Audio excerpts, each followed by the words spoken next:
중앙선거관리위원회 선거연수원이 2021 유권자 정치 페스티벌에 참여할 기관과 단체를 모집합니다. 참여를 원하는 기관이나 단체는 6월 30일까지 선거연수원 홈페이지에서 신청서를 다운받아 작성 후 이메일로 제출하면 됩니다. 선거관리위원회가 중앙당 후원회와 국회의원 후원회를 대상으로 후원인이 정치후원금 센터를 이용해 정치후원금을 기부할 수 있도록 해줄 것을 안내했습니다. 후원인은 정치후원금 센터를 통해 다양한 결제 수단으로 기부할 수 있고 연말정산 세액 공제도 간편하게 처리할 수 있습니다. 내년 3월 9일 실시하는 제20대 대통령 선거에서 후보자가 되고자 하는 자 또는 정당은 5월 13일부터 벌금 100만 원 이상의 형의 범죄 경력을 조회할 수 있습니다. 또 병역공개법이 개정 시행됨에 따라 기존 후보자 본인과 본인의 18세 이상인 직계 비속에 대한 병역 사항뿐만 아니라 여성 후보자가 혼인 기간 중에 병역 의무를 이행한 배우자의 병역 사항도 신고해야 합니다. 중앙선거방송 토론위원회는 미래 대한민국을 이끌어갈 고등학생과 대학생에게 토론에 대한 관심을 고취하고자 매년 대한민국 열린 토론대회를 개최하고 있는데요. 올해도 2021 대한민국 열린 토론대회가 개최됩니다.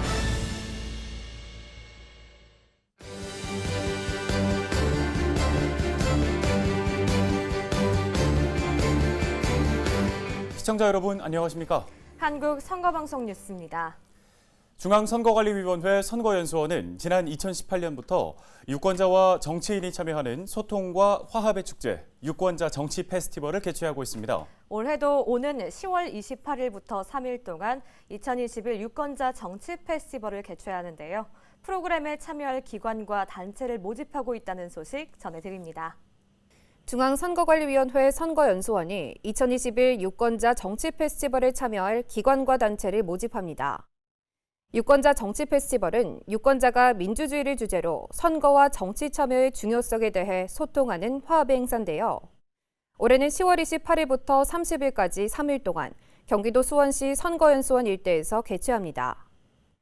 2021 유권자 정치 페스티벌은 유권자, 정당, 시민단체, 학회 등이 자유롭게 소통 공감하는 정책 공론장을 조성하고 유권자가 함께 만들고 즐기는 정치축제로 참여하는 선거 정치문화 정착을 위해 마련됐는데요. 유권자, 시민단체, 정당의 정책 제언 및 소통 등의 정책 소통과 학술단체 전문 분야와 선거 정치를 접목한 학술 토론, 선거 정치 등을 주제로 한 강연 콘테스트, 열린 토론대회 등의 경연대회, 정치 참여, 민주주의를 표현한 특별전시 등 모두 4개 분야로 나뉘어 진행될 예정입니다. 2021 유권자 정치 페스티벌에는 프로그램을 운영할 역량을 갖춘 모든 기관이나 단체는 참여할 수 있는데요. 참여를 원하는 기관이나 단체는 오는 6월 30일까지 선거연수원 홈페이지에서 신청서를 다운로드받아 작성 후 이메일로 제출하면 됩니다. 2021 유권자 정치 페스티벌 참여단체에 선정된 기관과 단체는 7월 16일까지 선거연수원 홈페이지에 발표됩니다. 한국선거방송 뉴스 김서혁입니다. 중앙선거관리위원회가 운영하는 정치후원금센터에서 기탁금이나 후원금을 기부할 수 있습니다. 선거관리위원회는 중앙당 후원회와 국회의원 후원회에 후원인이 정치후원금센터를 이용해 정치후원금을 기부할 수 있도록 협조해 줄 것을 안내했는데요. 관련 내용 알아봅니다. 선거관리위원회가 중앙당 후원회와 국회의원 후원회를 대상으로 후원인이 정치후원금 센터를 이용해 정치후원금을 기부할 수 있도록 해줄 것을 안내했습니다. 이와 같은 안내는 온라인을 이용한 정치후원금 기부 문화를 촉진하고 정치후원금 센터의 편의성과 간편성에 대한 인식을 제고하기 위해 마련됐습니다. 5월 11일 기준 중앙당 후원회는 26개, 국회의원 후원회는 300개인데 이들 326개 후원회 중에서 정치후원금 센터 전자결제를 이용하고 있는 후원회는 278개, 이용하고 있지 않은 후원회는 48개입니다. 이에 따라 선거관리위원회는 중앙당 후원회와 국회의원 후원회 전체 326개를 대상으로 후원인의 정치후원금 센터를 이용한 후원금 기부 협조 등의 내용을 안내하고 특히 전자결제를 이용하고 있지 않은 후원회를 대상으로 정치후원금 센터 전자결제 이용을 별도로 안내했는데요.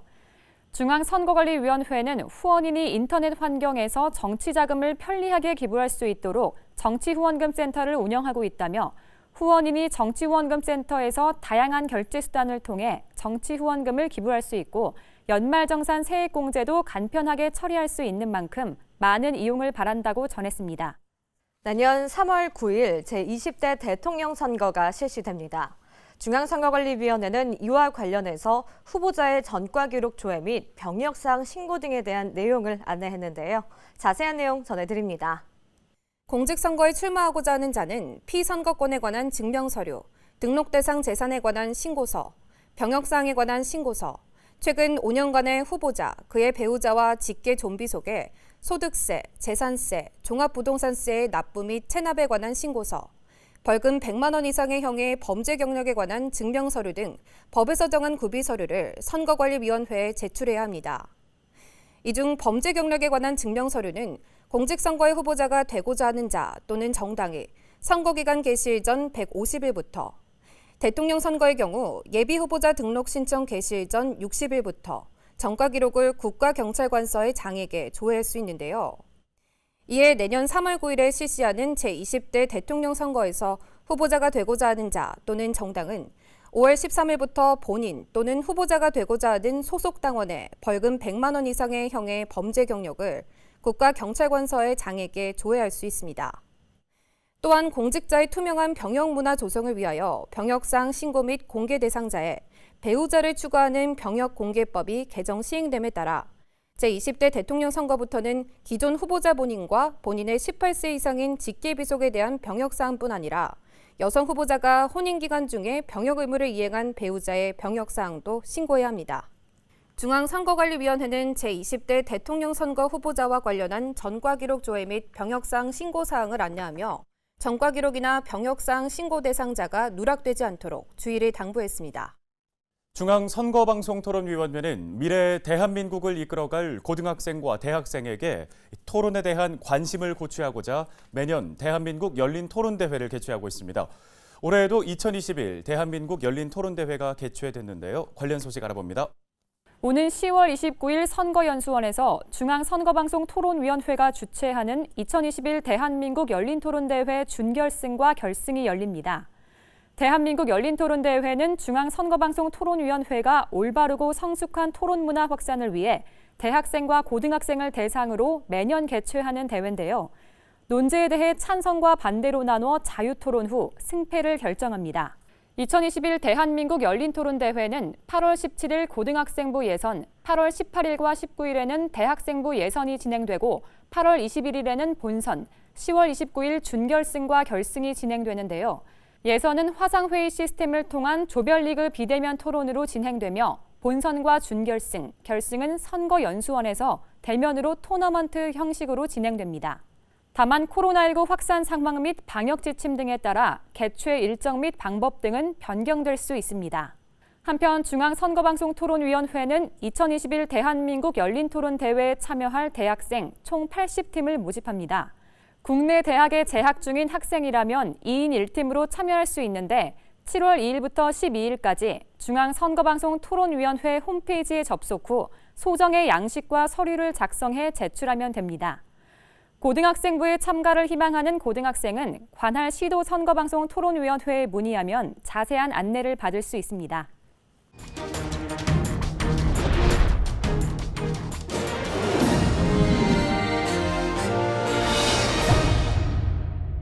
정치관계법과 관련된 다양한 궁금증을 풀어주는 이것이 궁금하다입니다.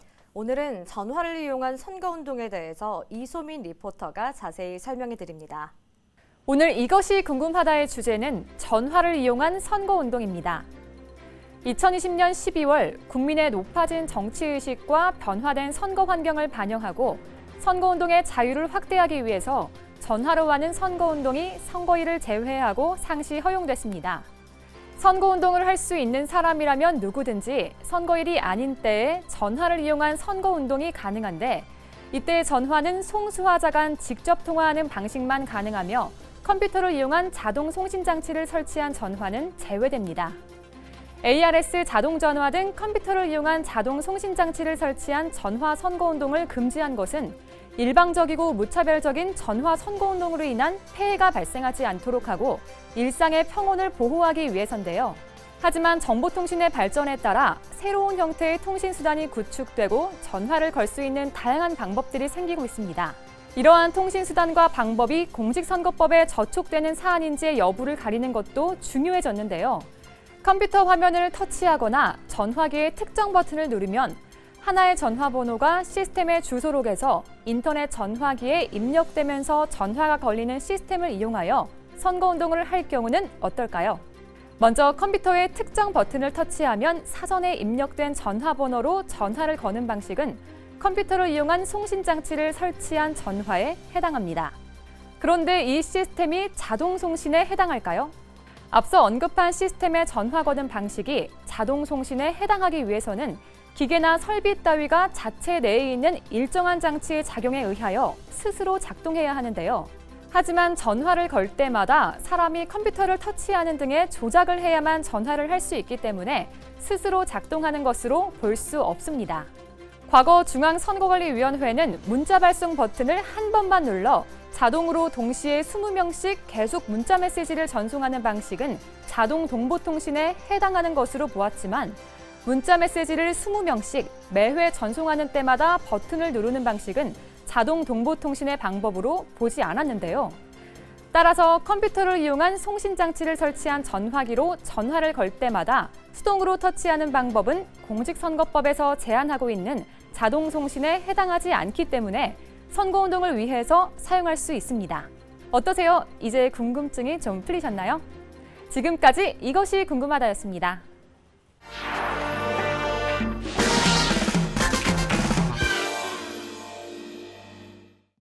선거와 관련한 상식들을 자세히 설명해주는 선거의 디테일 시간입니다. 오늘은 투표 용지의 모든 것에 대해서 알아보겠습니다. 안녕하세요. 여러분이 궁금해하는 선거의 뒷이야기를 낱낱이 아주 재밌게 풀어드리는 시간, 선거의 디테일입니다. 선거 당일 유권자의 두 손에 꼭 쥐어지는 투표용지. 종이 한 장이지만 정말 큰 의미가 있는데요. 이렇게 중요한 투표용지는 과연 어떻게 만들어지는 걸까요? 그 안에는 어떤 내용이 담겨 있을까요? 알아두면 쓸모있는 투표용지의 디테일, 지금 공개합니다. 투표용지 내에는 선거명, 선거구명, 선관위 청인, 투표관리관 사인란, 일련 번호, 그리고 기호, 정당명, 성명 등의 후보자 관련 정보가 실리게 되는데요. 여기서 잠깐! 그렇다면 후보자 기호는 어떤 방식으로 결정되는 걸까요? 순서는 이렇습니다. 국회의석을 가진 정당의 추천을 받은 후보자, 의석을 가지고 있지 않은 정당의 추천을 받은 후보자, 마지막으로 무소속 후보 순으로 정해지며 같은 조건을 가진 후보자들의 경우 국회에 의석이 있는 정당 추천 후보자는 의석이 많은 순으로, 의석이 없는 정당 추천 후보자는 정당 명칭의 가나다 순으로, 무소속 후보자는 후보자나 그 대리인의 추첨으로 기호가 정해집니다. 이때 투표용지의 후보자 칸 사이에는 여백을 주고 있는데요. 이는 유무효표 논란을 방지하기 위하여 중앙선거관리위원회의 규칙으로 정한 것으로 두 후보를 동시에 걸쳐서 찍지만 않으면 유효표로 인정된다고 합니다. 투표용지의 시안이 완성되면 꼼꼼히 검수 후 드디어 인쇄에 돌입하게 됩니다. 인쇄기가 돌아가는 동안에는 선거관리위원회 직원과 정당 추천위원이 함께 인쇄 상태를 꼼꼼히 확인하고 인쇄 감독 점검일지 작성을 통해 철저하게 관리됩니다. 이렇게 인쇄된 투표용지는 관할 구시군 선관위로 이송. 정확하게 인쇄가 되었는지 하나하나 검수 후 선거 전날 각 투표소의 투표관리관에게 인계되는데요. 투표용지를 송부할 때는 정당의 추천위원이 참여하여 입회하게 되며 보관 장소는 관할 경찰서의 24시간 경비를 통해 철저하게 관리, 감독됩니다. 사전투표의 경우에는 조금 방식이 다릅니다. 유권자가 사전투표소에 도착하면 투표용지 발급기를 통해 현장에서 바로 투표용지를 인쇄, 교부하고 있는데요. 이 사전투표용지에는 일반 투표용지와 달리 일련 번호가 QR코드 형태의 바코드로 인쇄되어 있습니다. 그런데 이 바코드가 웃지 못할 오해를 불러오기도 했다고 하죠. 바로 바코드 안에 유권자의 개인정보가 담겨 있다는 소문 때문이었는데요. 사실 이 바코드 안에는 선거명, 선거구명, 관할 구시군 선관위명, 일련 번호가 숫자 등으로 표시됐을 뿐 개인정보는 1도 없다는 사실. 그렇다면 왜 바코드 형태를 사용하게 된 걸까요? 이는 투표 대기 시간을 최소화하고 투표용지 위변조 발생 시 정확한 확인을 하기 위한 조치로 공직선거법에 규정되어 있다고 합니다. 그러니 안심하고 투표하세요. 이처럼 꼼꼼하고 철저한 과정을 거쳐 유권자의 손까지 전달되는 투표용지. 지금까지 선거의 디테일이었습니다.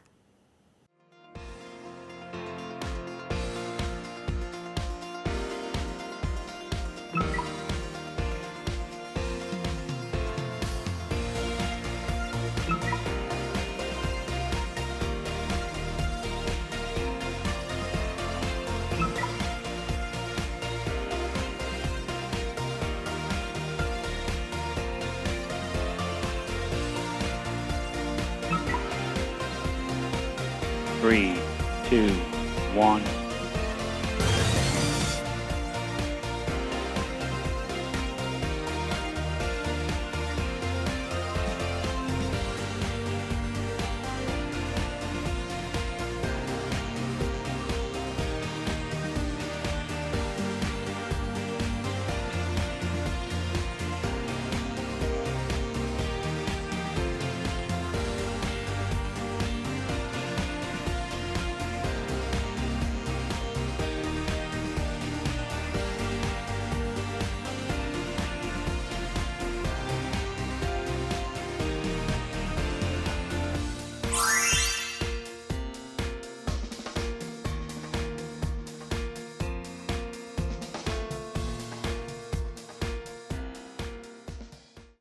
중앙선거관리위원회는 정치자금법에 따라 지난 4월 7일 실시한 재보궐선거의 후보자 및 예비후보자의 선거비용 수입 지출 내역을 인터넷에 공개하고 회계 보고서를 공고 열람할 수 있게 했습니다.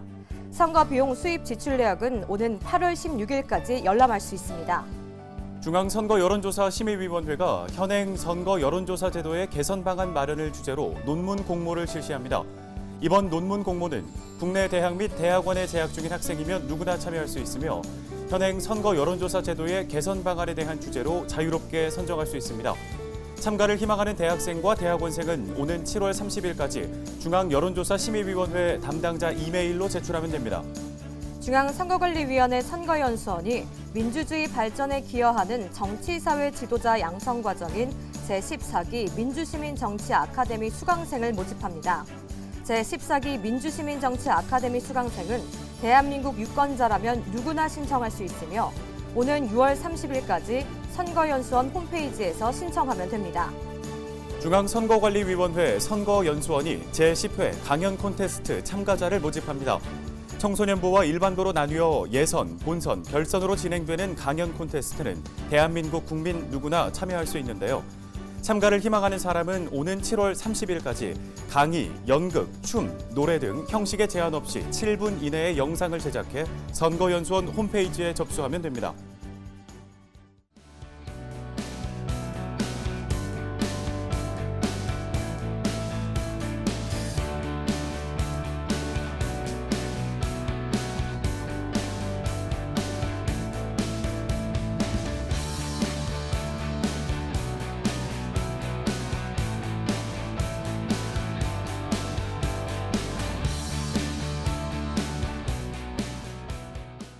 오늘 한국선거방송 뉴스는 여기까지입니다.